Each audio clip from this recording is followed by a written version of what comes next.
Hey, hast du das Gefühl, dass du die totale Kontrolle über dein Leben verloren hast und suchst nach Wegen, um das zu ändern?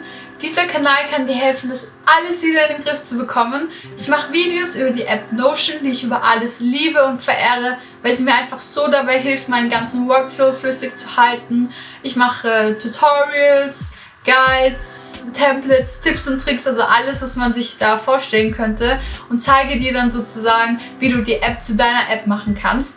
Das war aber noch nicht alles. Ich mache auch Videos zu relevanten Themen wie Produktivität, Zeitmanagement und vieles mehr, also alles in diesem Genre.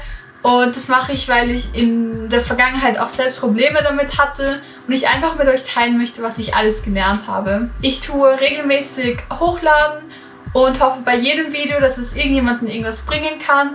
Falls du denkst, dass dieser Content dir gefallen würde, zögere nicht und abonniere mich, damit du nichts mehr verpasst und damit auch nichts mehr in deinem Weg steht. Ich hoffe, wir sehen uns. Bis bald!